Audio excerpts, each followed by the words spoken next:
কেমন আছেন? আজ বানিয়েছি মসুর ডাল আর কলমি শাক দিয়ে বড়া বা কাটলেট যেটাই বলুন। আর এই মসুর ডালের বড়াটা কিন্তু অনেক রকম শাক দিয়ে হয়, আবার অনেক রকম শাক দিয়ে কিন্তু হয় না। কিভাবে বানাচ্ছি দেখুন। মসুর ডালটা কিছুক্ষণ ভিজিয়ে রেখেছিলাম, তারপরে হয় শিলে পেস্ট করবেন, নাহলে হয়তো মিক্সিতে।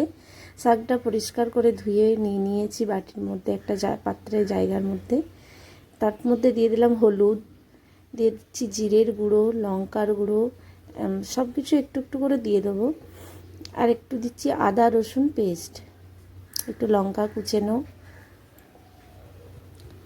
আর এই যে মসুর ডালটা যে পেস্ট করে রেখেছিলাম সেই পেস্টটাও দিয়ে দিচ্ছি, পুরোটাই দিয়ে দেবো। এবারে মসুর ডালটা আপনারা শাকটার পরিমাণে মসুর ডাল নিতে পারেন, কারণ শাকটা যদি বেশি হয় আর মসুর ডাল কম হয়ে গেলে কিন্তু তখন হবে না। আর স্বাদ মতো লবণ দিয়ে দিয়েছি, সব একসাথে মাখিয়ে নিচ্ছি। আর আর তারপরে 1 চামচ বেসন দিয়েছি, 1 চামচ বেসনটা দিতেও পারেন নাও পারেন।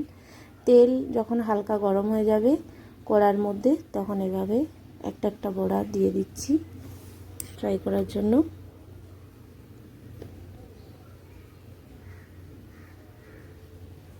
একটা করে উল্টে দিয়েছি, এপিট ওপিট উল্টে দিয়েছি। আর এগুলো ভাজাগুলো কিন্তু খুব সুন্দর মুচমুচে খেতে হয়, খেতে খুব ভালো লাগে। আমার তো ভাজতে ভাজতে আমার ছেলে, আমার হাজব্যান্ড খেয়ে নেয় এমনিতে এইসব ভাজলেই।